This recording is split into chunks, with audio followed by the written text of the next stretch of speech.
What's up, everybody? Welcome in. Farzine Vasugian here with you for another installment of the Chiefs Zone podcast. Hope you're all having a great Tuesday. Appreciate all of you who are tuning in through Facebook and YouTube, watching live, commenting along, all that good stuff.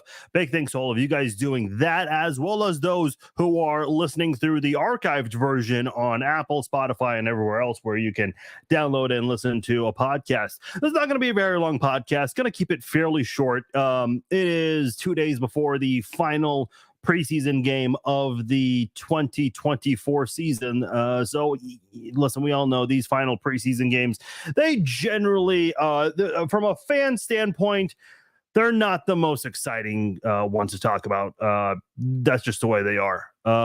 So it's not going to be the most exciting podcast there. So we'll still talk about it, though. There are some guys who do need to step up, and I mentioned one of those names earlier this week, and we'll get into that more and see if the Chiefs can get anything in these last couple of games or last game here, and see what they can get from possibly anybody. So we'll touch on that and a couple of other things to get into. I did want to touch on the Raiders for a moment because they're, of course, the team the Chiefs will play twice this year, being a division rival, and they have a little bit of news coming out of Vegas. And there's also a little, I don't want to say news, but there's a viral video going around about Patrick Mahomes. I kind of want to talk about that for a moment here. So we'll get into those things right here on this episode of the Chiefs Zone podcast. I see you guys in the chat, Vicky, Ruby, a few others. Appreciate you guys on Facebook and YouTube. Please share the links, give it a like, all that good stuff, and comment along as we discuss on the podcast tonight. A lot of things. Oh, I shouldn't say a lot of things to get into. Not a whole lot, but it's going to be a fairly short podcast. So let's get right into it here. I do want to start off with going over the depth chart. There was a little bit of a surprise. Now, albeit it's unofficial, so we can't. I always, these depth charts, they're fun to look at, but at the same time, sometimes I just never know, like, how much stock can I put in these things? I feel like that's something that I've said many times on here. How much stock can you put into a preseason game or the depth chart, all of training camp practices, all that stuff? Because I've said this before. Last year, we were told Patrick Mahomes and Marquez Valdes-Scantling, they were getting things down, and it seemed like those guys were going to have a good season together. Yeah, the Chiefs won the Super Bowl, but not in the most ideal way. And unfortunately, Marquez Valdes-Scantling did not have a very good season in 2023. So I always just, you hope for the best, but then you kind of realize, like, okay, in the moment, it is just a preseason. So the one big thing that did surprise me, Sky Moore being ahead of Mecole Hardman on the depth chart. So let me read the wide receiver depth chart. And obviously there are a lot of wide receivers naturally in the month of August for NFL teams. You have Hollywood and Kadarius. So the Chiefs have it as two wide receivers, although, I think we're going to see them in that personnel grouping where you're going to have three wide receivers a lot, especially when Hollywood returns. But you have Hollywood and Rashee Rice as your number ones, Justin Watson and Xavier Worthy as your twos. Then this is where it gets interesting. Sky Moore and Justin Ross with the threes. Mecole Hardman and Nico Remigio, fourth string. Kadarius Toney and Cornell Powell, fifth string. And then Montrell Washington and Phillip Brooks, sixth string. And then is there another? Yeah, you have Jaron Hayek. What happened to that Kyle Sheets fella? I guess they let him go, because I don't see him on this depth chart. So anyway, those are your wide receivers. Why is Sky Moore part of the third string unit?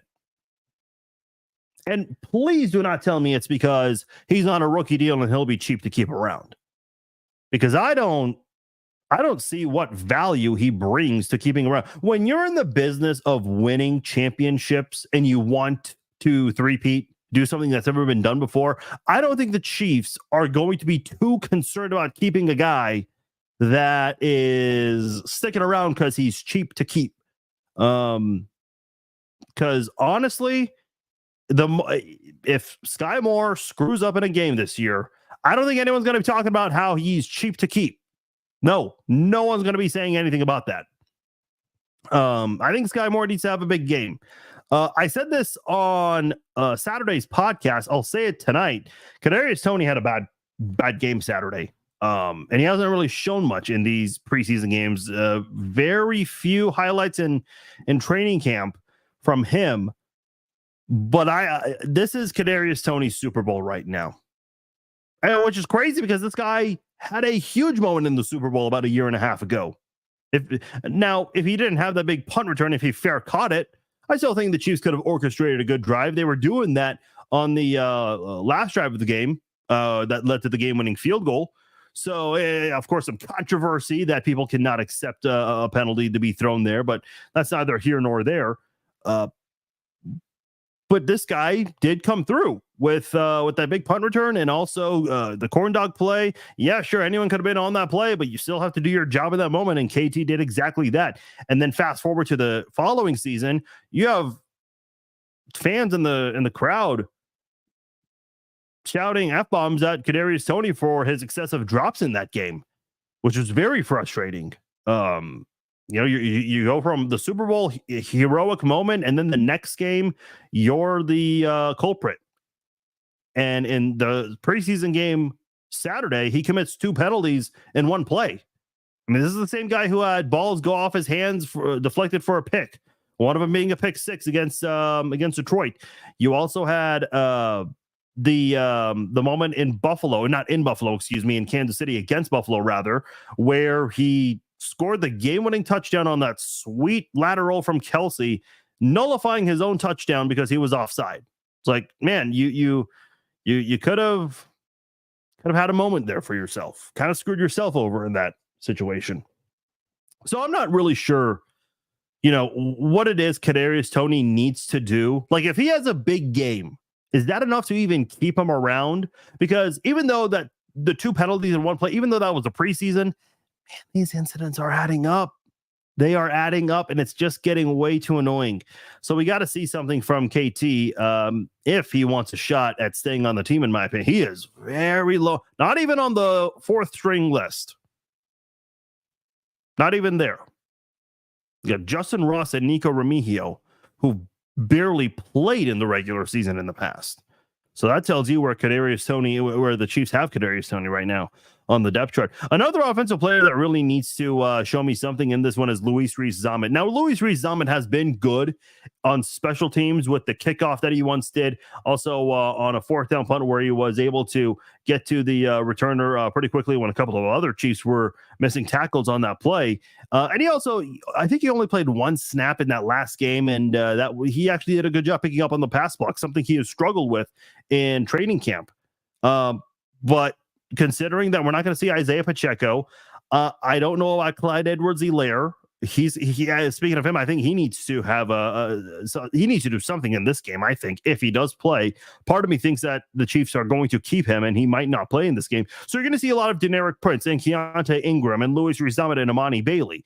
So I want to see something from those guys, specifically Luis Rees-Zammit, because we've heard a lot about him. I don't think his offensive line has done him a lot of favors, but why not put him out there with whoever's expected to start at the offensive line position for this game? So that way we can get a chance, give LRZ a chance, see what he can do there. As far as the defense goes, Felix Anudike-Uzomah, there's a lot of talk about him. I actually think he did a couple of good things in the last game that don't show up on the stat sheet. I know everyone talks about sacks with pass rushers and interior defensive linemen. Listen, Chris Jones did not statistically have the best season last year, but still played great, was considered one of the top 10 players in the NFL by a lot of people, players and media. So would I still like to see something from FAU in this game? Yes, I certainly would, especially since Charles Omenihu is not expected to be with the team the first few weeks for however long that is. He's still recovering, but making some progress. And of course, today's his birthday. So shout out to Charles Omenihu on his birthday. And he's been documenting his progress, his recovery from that torn ACL injury he suffered in the AFC Championship game. So let's see what he's going to do in this preseason game if he's given the opportunity. I'd also like to see some good cornerback play. We haven't really seen a whole lot. And let me just say this too, because Chris Jones, he did not play in last year's preseason game, and the defense did not look really that good in those preseason games. He has not played in this preseason game. Now, Andy Reid did mention that a lot of the guys that are being held out, guys like Chris Jones, Joe Tooney, Jawan Taylor, they're expected to be ready for opening day against the Ravens. Hollywood Brown is kind of a question mark. Right now, you have a little bit of a concern with James Winchester. He's currently dealing with a shoulder injury. They went and signed Kansas State grad Randon Plattner as the long snapper. So Noah Gray will go back to being the backup long snapper.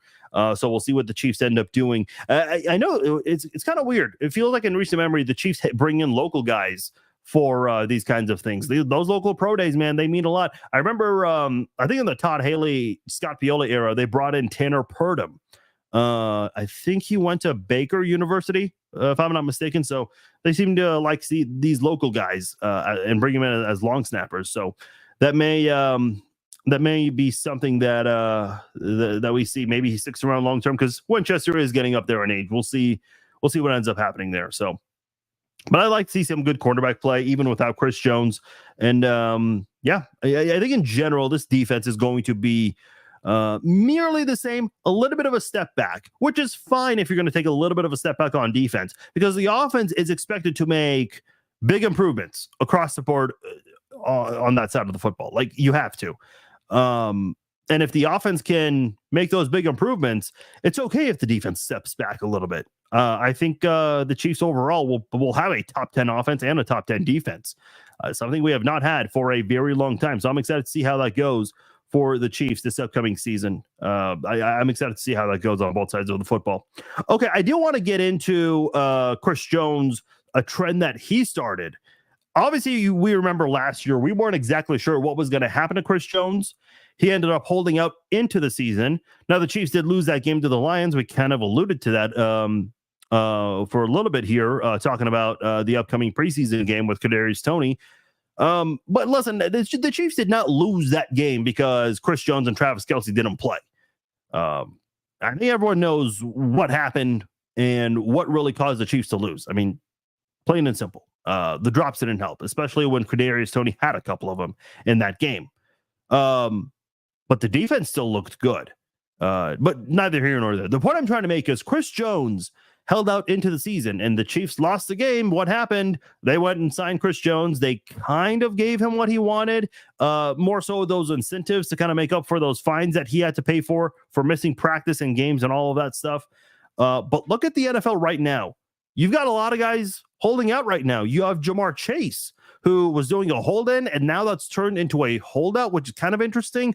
I think Jamar Chase is going to be paid. We've already gone over this before, but he's not the only one. You also have Brandon Ayuk, who is holding out. And it seems like there's a weird update every other day. Oh, he's going to get traded to this team. No, he's not. Yes, he's going to get traded to a different team. No, he's not. They're going to come to an agreement. Well, we're kind of just waiting on that right now. So that has taken a very long time. Is Trent Williams, is he holding out? Because I know he is in a situation where he needs to get a new contract. You have a situation in Dallas where you have your quarterback who wants a big deal. He's going to ask for a lot of money. And you also have CeeDee Lamb, a great wide receiver, who also wants to get paid. Are any of these holdouts going to happen into the season? Because I think a lot of these players and their agents are going to go and use the Chris Jones playbook. They're going to say, hey, look at the Chiefs. They lost that one game. And again, I've said before, I don't think it's because of Chris Jones, but agents don't care about that. They're still going to look at the fact that Chris Jones wasn't there for the first game and the Chiefs lost. And guess what? They sign Chris Jones and they go on to win the next 6 games. I think agents are definitely going to try to use that playbook for their players such as Jamar Chase and Trent Williams, Brandon Ayuk, CeeDee Lamb. So I don't know what's going to happen here. It's going to be very interesting to see if we really are going to have 3 big name wide receivers hold out into the season. That's pretty interesting to me. I don't know what's going to happen there. I kind of thought about that today. I'm like, wait a minute. What if they do hold out into the season like Chris Jones? And, you lose a game and then you come back. If they feel like you're worth getting paid, they see your value then. I don't know. Speaking of value or lack thereof, the Raiders announced that Gardner Minshew is going to be their quarterback. Okay, those were accidental air horns. Who in Raider Nation is excited? Listen, I don't expect coaches to reveal their hand to the media and all these things, but when you listen to Antonio Pierce talk about his offense and specifically the quarterback position, he's not really giving it glowing reviews. And I know the Raiders kind of got the shaft in this draft because they wanted some quarterbacks that were on the board. And by the time it was their turn, all of the good quarterbacks that they wanted were gone. So they ended up with a tight end in Brock Bowers. Listen, I think the Raiders do have a good offense on the field, or on paper, I should say, kind of like they did 2 years ago. But what was the missing piece? The quarterback position. I mean, is Gardner Minshew really going to save this franchise? I know Raiders fans are so high on that Christmas game that Aiden O'Connell statistically won for his team, but would you bet on the Raiders winning a game that exact same way again, especially this year when the Chiefs are far more improved offensively? No. Patrick Mahomes had the 7 worst seconds of his NFL career, and the Raiders took advantage of it, as they should. That's what you're supposed to do. You're supposed to take advantage of your opponent's flaws and weaknesses that occur. But the Raiders aren't going to win games like that every single time. They only scored 6 points on offense in that game against the Chiefs. They scored 0 in a very low-scoring game against the Vikings. And if you watch that receiver series, and I know there's editing and all that good stuff, but Devontae Adams doesn't look happy. You can't edit someone to say those things. You just can't. So you know that, from his standpoint, he's kind of running out of patience. This is a situation where if you're the Raiders, what is the realistic expectation? I mean, beat Kansas City once every 3 years. Seriously, that's how it is. Once every 3 years, they beat the Chiefs. Go look it up. In the Andy Reid era, the Raiders beat the Chiefs once every 3 years. I'm telling you right now, when I heard Antonio Pierce in his press conference talking about his quarterbacks, I don't think Raider Nation was bragging about the fact that they had a quarterback throw no completions for 3 quarters and beat the Chiefs still. I don't think Raiders fans were bragging about that when they heard Antonio Pierce giving those comments to the media. And this is a team that, they have the puppet in practice they're playing with, and Antonio Pierce goes on Max Crosby's podcast and says that, we have the recipe, or I don't remember the exact word he used, to beat Patrick Mahomes. Do you really? Do you really have the recipe? Because it doesn't sound like they're very confident going into this season. I mean, don't take my word for it. Just go listen to the press conference. So we'll see what happens on that front there. Okay, I've got to touch on this real quickly. There is a video that's going viral involving Patrick Mahomes. Now, Patrick Mahomes really didn't do anything other than minding his own business, but it is getting a lot of attention nonetheless. So let me pull this up for you here. For those who have not seen it, this is a kid who, I can't play the video, but I can show the screenshots here. This is a kid who is holding a Travis Kelce jersey. Now, I don't care what jersey it is. I've seen players sign jerseys that have another. Some people have a jersey and they have a bunch of different players sign it. Not the first time I've seen that before. This kid's holding a Kelce jersey and he's shouting at Patrick Mahomes. He's somewhere right there. You can't see it, but he's behind one of the cars. And he wants an autograph from Patrick Mahomes like any kid would. Actually, I do have Patrick in a different picture. Let me pull that up real fast. There it is. No, that's the wrong picture. Sorry. Where is it? There we go. There's Patrick. Going into that car. Obviously, he's going into the passenger seat. So let me just explain this here because I want to go back to the previous photo. Look at this. This kid is standing behind a roped area. Why is that area roped off like that? Because that's where the players park, in that dormitory area. That's where they stay. So there's obviously a security deal going on there. Now, Patrick, I'm assuming this was after practice, because if it was on a day off, I don't think they're allowing fans in that area or even close to it. So Patrick just got done signing autographs. There's a time for that stuff. Now, on top of that, in this, and again, we can't see the whole area very well, but there's no security there. And why do I bring this up? Because Brittany has mentioned on her Instagram that they have bodyguards. If you go and watch the parade, go look up some of the parade clips of Patrick walking down the field, Brittany running around, giving Clyde Edwards-Helaire a hug. There's a guy staying very close to Brittany. When she runs fast, he runs fast. When she slows down, he slows down. That's her bodyguard, or one of their bodyguards. When Patrick was at the parade, he had 3 guys in a very tight formation right behind him the entire time. So these guys, they've got protection with them at all times. This kid was ignored. Surprise, surprise. Now, here's the next clip. And again, we can't play the video, but we can show the screenshots. Here's the next clip. He gets mad because Patrick just went inside the passenger seat and he's throwing the jersey and is saying he's never going to watch a Chiefs game again. Cool. Go watch the Raiders, kid. I mean, I'm sure those guys will gladly, the quarterback will gladly sign an autograph. It's not like he signs many anyways. So yeah, I mean, go do that instead. Dude, just show up early for training. Like, if you really, really, really want an autograph, show up early for practice and go to like one of the Monday or the Tuesday practices when not many people are there. Come on. Now, oh, by the way, I apologize. I went out from that picture. Let me bring this back. Look at the area here. Okay. Where is it? There's more of the area roped off. So what are we not seeing here? We don't see any security. Patrick Mahomes, because of all the championships and victories he's had, and now this whole, he's part of Taylor Swift's circle of friends.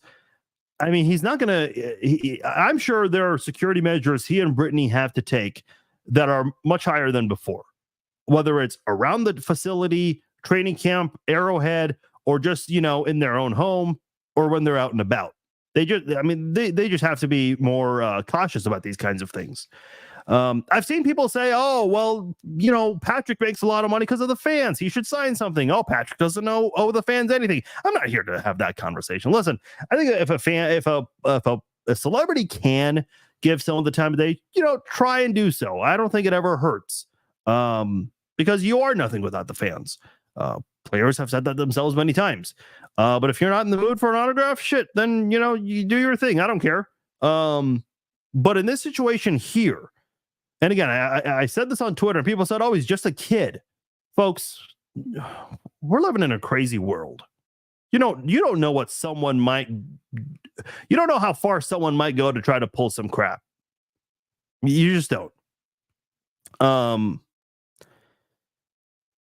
Patrick's not going to go to that roped off area to go sign an autograph without any security nearby. Why do we have security on the field in games? It's also it's for the fans, but it's also, to protect the celebrities, the big name famous people on the field. Why do we have security right next to the players when they're signing autographs? To make sure everything is, nothing wrong's going on. Nothing bad's going on. So I don't blame Patrick Mahomes one bit because he's being vilified for this. It's not the first time, by the way. He was at a golf event and someone was badgering him for an autograph while he's trying to golf in this event. And it's just hard to do because you got to keep it moving. You can't just, there's a time to sign autographs and there's a time to not sign autographs. And when there's no security there, Patrick's not going to leave the middle of the parking lot to walk all the way over to sign little Timmy an autograph here. He's just not. Again, there's no security there. So listen, if I was someone of Patrick Mahomes' stature, with all that fame we mentioned earlier, that's the last thing I would do is go right in that area where, the line, the roped off line, and go sign an autograph when there's no security there. And plus he just got done signing a bunch of autographs. So why were you not there when it was time? Just show up early to one of these practices. That's it. That's all I have to say. Like I said, fairly short podcast today. Oh, one last reminder. The Chiefs are playing on 38th the spot because the Democratic National Convention will be on NBC. So, yeah, I don't make the rules here. I don't make those decisions. I'm just the messenger here. Please Please don't shoot the messenger. Yeah, I mean, if you're frustrated, I get it, but it's the last preseason game. It's even I zone out with these kinds of things. I'm sure a lot of the media zones out. So it is what it is. It's not the worst thing in the world. It'd be a much different story if it was like the actual week 1 game against the Ravens. That there would be protests outside of KSHB for that. So just a note, it's going to be on 38 The Spot this week. If you have the Chiefs app or if you go to the Chiefs website, I believe it's going to be available on there as well. So don't fret if you don't have 38 The Spot. That's another place to go to. Also, huge thanks to all of you guys for all the support from the Damon Heward and Brody Croyle interviews we done in the last week. Obviously, guys who were not very successful in their times in Kansas City, but they both had great stories to tell, and they're both doing great things right now. So it was really fun to talk to those guys, bring them on, and get their perspective on their time in Kansas City. So I definitely appreciate those guys, and I appreciate you guys for helping drive up some of the hits on those podcasts there. Big thanks to you guys. If you haven't listened already, it's out there on my YouTube channel, youtube.com/@thechiefzone. It's also on my Facebook page. It's also on Apple and Spotify. So check it out. Brody Croyle and Damon Heward, catching up with them and getting their perspective on things during their time here in Kansas City. All right, that'll do it for this episode of the Chiefs Zone Podcast. My name is Farzin Vasugi, and thank you all for downloading and listening to this episode of the Chiefs Zone Podcast. I will talk to you all Thursday, an hour before the game. And then we'll do a halftime live stream, and we will do a post-game Chiefs Zone podcast. Join me for those live streams. Until then, I'll talk to you all later. Peace out.